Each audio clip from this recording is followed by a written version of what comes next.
Syafiqah, baju raya dah ada? Dah. Kuih raya? Baru nak beli. Langsir baru? Belum siap. Minda? Dah prepare belum? Itulah pasal Minda ni mental ni. Macam mana kita nak buat persiapan mental ini? Sebab apa? Hari Raya ni memang satu sambutan yang beremosi sebenarnya. Selain kita nak menyambut kemenangan, kita habis saja daripada Ramadan, ada juga yang berduka sebenarnya akibat kehilangan insan-insan yang tercinta. Jadi bagaimana sebenarnya untuk kita mempersiapkan mental dan juga minda kita untuk menghadapi Syawal ini? Bersama dengan kita di studio ialah Dr. Wan Fikriah Dania, pakar psikologi dan pakar perubatan alternatif. Assalamualaikum. Waalaikumsalam. Macam saya cakap tadi itulah, mungkin dalam pada kegembiraan ada juga yang berduka. Betul. Kehilangan dengan insan-insan yang tersayang. Betul. Jadi untuk persiapan menghadapi Syawal, khususnya kepada mereka yang dalam situasi sedemikian, bagaimana doktor? Okey, jadi persiapan minda ni mesti kena ada di waktu kita Syawal. Sebab hari ini hari yang penuh kesyaduan, orang kata keinsafan. Jadi macam mana kita nak sediakan mental kita menghadapi keadaan tersebut kan? Mestilah sedih bila tak ada orang yang tersayang contohnya kan. Jadi dari situ kita banyak kena ikhlas dan reda lah. Dan prinsip saya lah selalu kita kena ikhlas, reda dan pasrah. Jadi kita berserah lah sebenarnya kan. Tapi tak katakan tak ada orang tersayang kita tak boleh raya. Sebab apa? Raya ini satu kemenangan untuk sebab kita dah puasa sebulan kan. Untuk orang Islam menyambut kemenangan itu. Dan kehidupan perlu diteruskan. Betul, kita kehidupan perlu diteruskan. Move on dan moving forward. Okey, doktor.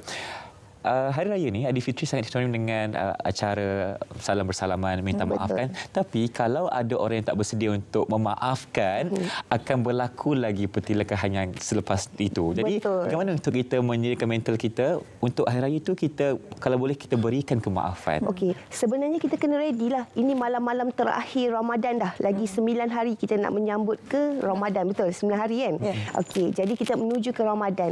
Masa inilah kita kena banyak mengikhlaskan orang-orang ataupun kita memaafkan orang-orang di sekeliling kita kan. Jadi kita nak menghadapi orang itu bila kita berjumpa, kadang-kadang saudara lah paling dekat kan, saudara. Kadang-kadang mungkin ada perselisihan faham.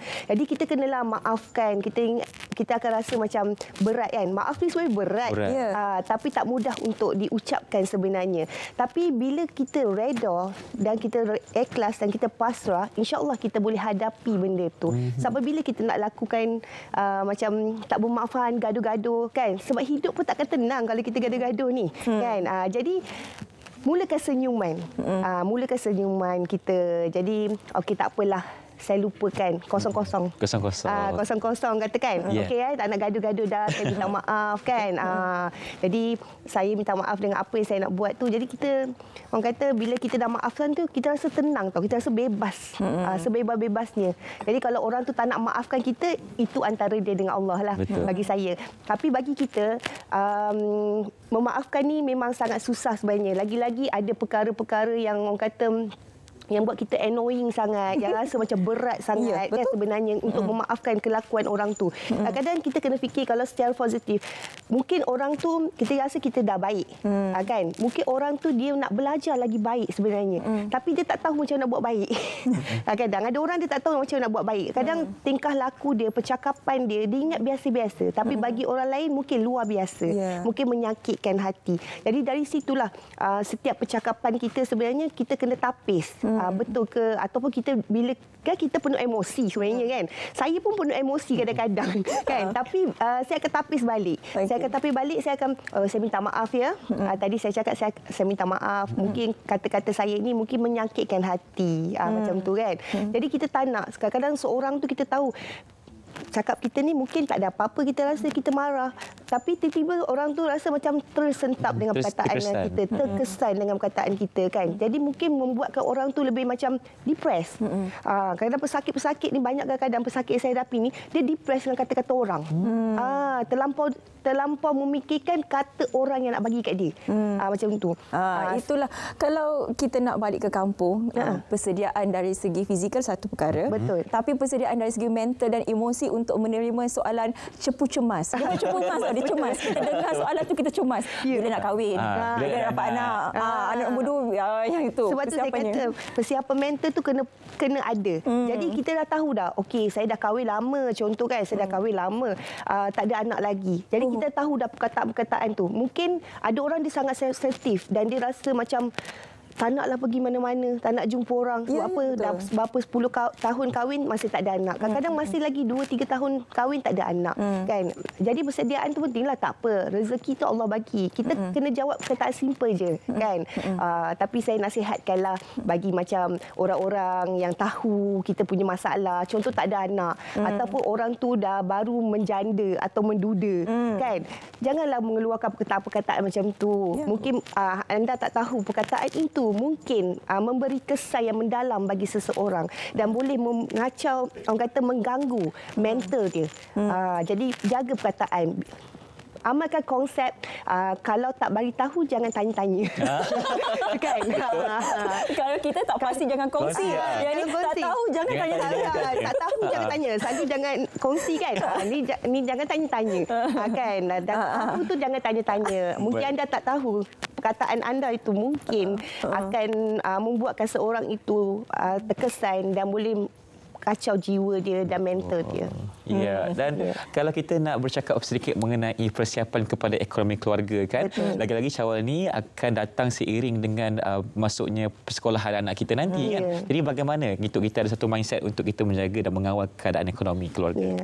Sebab tu kita kalau berbelanja ni kena berpada. Baru budak buka sekolah, lepas tu nak raya pula, mesti keadaan tu rasa macam kabut kan, kelang kabut. Macam nak anak sekolah lagi, nak bayar yuran lagi, dia nak raya pula. Langsir baru lagi nak beli. Langsir baru lagi. Kan, bagi saya raya ni sambutlah dengan sederhana macam tu kan. Macam saya pakai je baju apa yang ada kan. Tak ada nak beli-beli baru sangat macam tu. Langsir pun tak tukar-tukar baru kan. Berpada-pada dalam perbelanjaan. Sebab raya tu sebulan, nanti kalau kita contohnya orang sanggup berhutang untuk kan, ni nak kereta baru kan, kalau boleh rumah pun nak baru kan. Rumah pun nak baru kan, langsir baru, sofa baru. Saya teringat tau kalau mak saya dulu macam tu, kak kerusi ni dah lama lah kan? Dia punya hin tu nak tukar baru, nak tukar baru.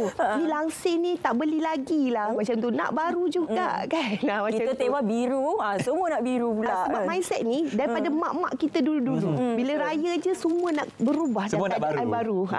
Kan, daripada mindset. Tapi saya yakin dan percaya zaman sekarang ni dah moden kan, ramai yang pandai berfikir dan mengaturkan ekonomi tersendiri. Jadi ada yang orang kata tak adalah semua nak serba baru, cukuplah kan. Macam saya pun cukuplah apa orang kata hari raya pertama tu kita sedondor dengan anak-anak kan, macam tu. Yang penting jangan pasangan baru. Jangan pasangan. Itu bahaya tu macam itu. Pasangan baru ya. Konflik nanti tu Syarifah. Tak boleh. Okey, tapi bila kita bercakap mengenai untuk kita mengawal emosi tak kala perbelanjaan ini, ada pula mereka yang menghadapi ADHD. Bagi mereka yang mengalami ADHD ni, mereka memang ada satu kriteria ataupun karakter impulsif buying. Jadi untuk mereka ini bagaimana sebenarnya, kalau doktor boleh kongsikan tips kepada orang yang ada ADHD ni? Okey.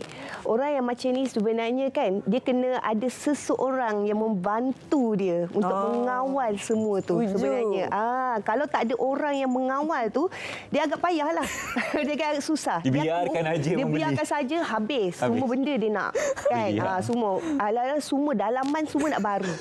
Kan, semua nak baru kan. Orang kata iyalah sebab apa dah orang kata tahap tu dah terlampau sangat kan, terlampau sangat. Jadi sebab itulah kena ada seseorang yang membantu dia sebenarnya. Dia kalau tahu sikap boros dia macam tu, jadi dia kena ada seseorang yang mengawal dia.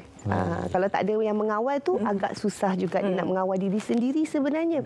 Kan? Semua capai nak beli, capai nak beli kan. Betapa pentingnya pasangan itu. Betul, berapa pentingnya pasangan. Kadang-kadang orang yang tak ada pasangan pun ada juga masalah macam ni. Tapi ada kawan, sahabat, saudara mara kan, mungkin sepupu, kawan baik, boleh je yang mengawal dia. Baik. Sebenarnya. Doktor, 4 hari lepas ada satu video yang tular di TikTok. Posting itu berkaitan dengan pengalaman anaknya ni beraya dengan bapaknya. Bapaknya ni hari raya, pagi raya itu pasti akan emosi. Dan kalau kita tengok beribu-ribu komen yang cakap, ayah kita samalah karakternya. Maksudnya ayah ini ada karakter yang waktu pagi raya itu akan emosi. Maksudnya kalau pergi sembahyang raya pun dalam kereta masam muka, tak nak bercakap. Jadi bagi saya itu akan memberikan satu kesan kepada anak-anak yang mungkin tengah nak beraya tapi ayah pun macam tak nak raya je, tak seronok pula kan. Jadi apa pandangan doktor tentang perkara ini? Okey, sebab itulah mungkin ayah ni kalau ayah ni dia kadang-kadang bila time raya itulah dia rasa macam nak show dia punya emosi tu. Sebelum ni dia okey je tapi pagi raya tu dia buat hal pula. Pemasam muka, apa semua kan.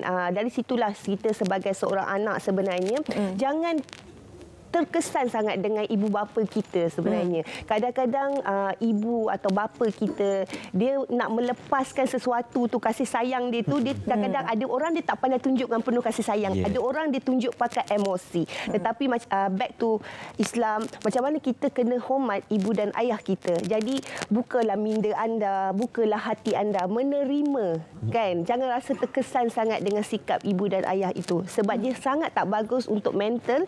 Sebab kita nak pergi beraya ni kan, mental kena jaga kuat kan. Kejap lagi kita nak kena ada senyuman, tak mungkin kita nak pergi rumah orang muka masam aja kan. Sebab apa, bad mood dengan keadaan tadi. Kan. Jadi kita tak nak. Lagi-lagi kan bukan pasal ibu ayah je, kadang-kadang ayah bawa kereta pun jam teruk kan, jam teruk kan. Dah kata dah tak nak pergi, tiba-tiba jam teruk. Ada ayah dia tak nak pergi beraya langsung. Dia nak duduk rumah sahaja kan time tu kan. Masa itulah anak-anak kena mainkan peranan, memujuk. Sebenarnya ada karakter yang seseorang ni dia kena kita pandai pujuk. Kalau karakter dia is baran, kita kena tahu macam mana nak kawal baran tu sebenarnya.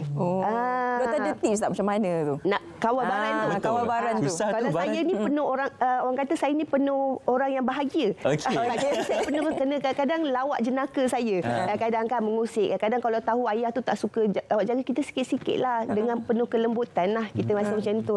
Tapi alhamdulillah bapak saya dia tak macam tu. Kalau gurau je dia turut terhibur. Mudah terhibur. Itu pentingnya juga kita nak memahami love language masing-masing berbeza. Sebenarnya love language tu berbeza-beza. Sebab tu kita kena kenali orang tu sebenarnya. Sebelum ni topik-topik saya yang sebelum ini pun saya ada menyebut pasal karakter seseorang, sikap peribadi seseorang. Kadang-kadang ada orang dia tak ada knowledge tentang ini, jadi agak susahlah untuk dia orang kata tahu karakter orang tu dan macam mana untuk mengawal orang tu. Bercakap mengenai karakter, ada orang kata, alah dia ni mulut je pedas tapi hatinya baik. Adakah betul begitu, doktor? Saya tak berapa setuju dengan kataan itu. Sebab apa yang terpancar daripada mulut itu, itulah adalah dia. Macam tu, itulah dia sebenarnya, karakter dia yang sebenarnya. Jadi macam mana kadang-kadang kita nak mengawal tu, kadang-kadang kita tengoklah kalau garang kan. Saya pun garang juga orang dia kadang-kadang kan. Boleh tanya staf-staf saya garang saya ni sebenarnya. Tapi saya boleh mainkan peranan. Bila waktu bekerja itu mestilah kita kena ada tegas kita apa semua. Tapi bila kita tengah free tu kita tahu mengawal situation tu untuk ambil balik hati staf-staf tu balik. Jadi perlu untuk kita menyediakan mental kita, fizikal kita dan minda kita untuk menghadapi syawal yang akan tiba tak lama lagi. Terima kasih diucapkan kepada Dr. Wan Fikrah Dania, pakar psikologi dan pakar perubatan alternatif untuk perkongsian pagi ini.